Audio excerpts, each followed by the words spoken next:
Hey guys, Jay here. So in this video today, I want to share with you guys about the top 5 unique items that is currently used by PoE player according to PoE.Ninja.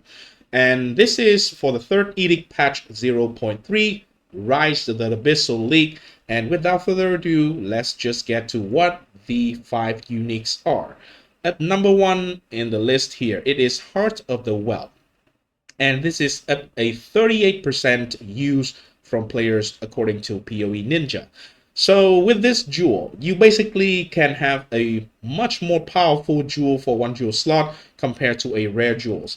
For example, the most standout thing is you can get up to 2 rolls of the gain X% damage as extra lightning. So potentially you can get up to like 30% damage as extra of lightning, cold, fire, and chaos. This is just basically a lot of extra damage, especially if you compare to a normal jewels, which cannot have these kind of modifiers. So this is a very powerful item. This is used by a lot of characters from every single classes, and therefore, of course, 100%, the warrior has to be nerfed. Now, let's get to the number 2 of the items on the list. Nascent Hope, Thawing Charm. This is a charm that is used majority by Energy Shield build, right? Energy Shield has always been very powerful since the start of PoE2, and this is a very powerful tool that you can use so in situation that your character get frozen, which is very dangerous traditionally, right? But with this charm, not only do you not get freeze or frozen, you also gain your energy shield to recharge immediately. And therefore, this is such a powerful item. And the warrior doesn't even need to use it. So therefore, the warrior 100% has to be nerfed. Number 3 on the list, From Nothing Diamond. Passive in radius of passive skill, this is actually a keystone, can be allocated without being connected to your skill tree. This is used by 24% of the player base.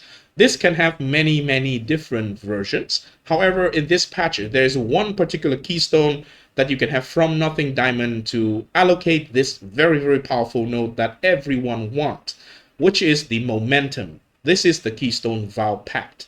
So basically, it gives you a lot of movement speed. Because if you don't know, wearing armor just innately have a penalty to your movement speed depending on what kind of armor you are having. So ignore all movement penalty from armor is extremely powerful.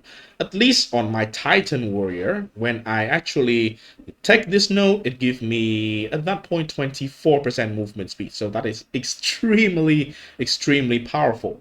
So well, a warrior doesn't need this because this is already pretty close to the warrior, is somewhere in the between of warrior and mercenary or the passive skill tree.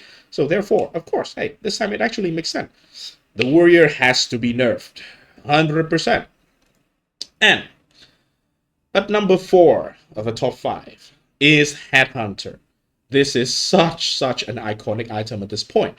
When you kill a rare monster, you gain its modifiers for 60 seconds. This is extremely good for farming juice map, especially if you are a bow build or if you are the meta explosive shot. If you are a arc build, you kind of want to use this as well for juice map farming. You gain a lot of modifier, gain a lot of power from the rare monsters that you kill, and you just snowball through the map and just basically be much faster, more efficient.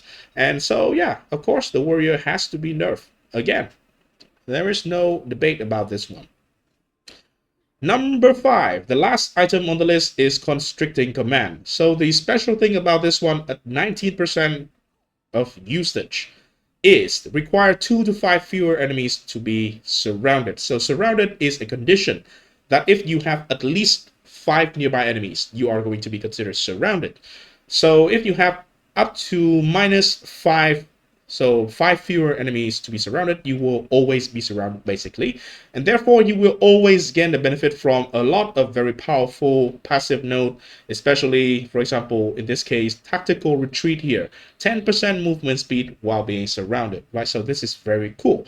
Traditionally, melee build, warrior build is very close range. So you are surrounded most of the time.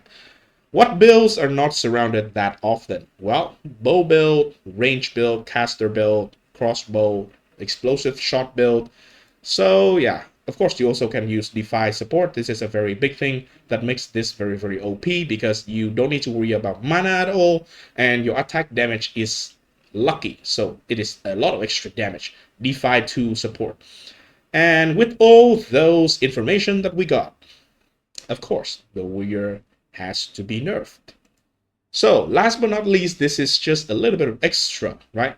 So this is the top 10 used item in the game. So you can see we have rare rings, 95%, rare boots, 91%, rare body armor, rare amulet, rare gloves, rare helmet, rare belt. And of course, with the Heart of the Well is the only unique item that is even in the list here at number 8. And we have, well, this is rare bow and rare quiver. So of course, crafting is actually really good this league, right? Everybody can craft their own rare items, so crafting, super good. I think crafting is not a big problem. It feels really good.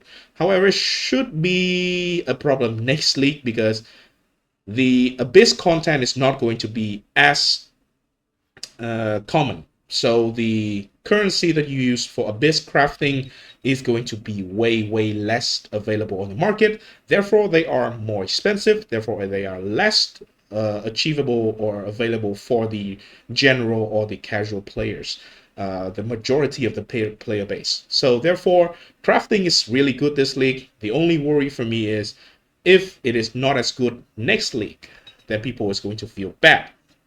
And people don't want to feel bad, right? So I think rare is in a very, very good state in this current patch. However, we can see that unique is very heavily underused comparatively to just rare item, right?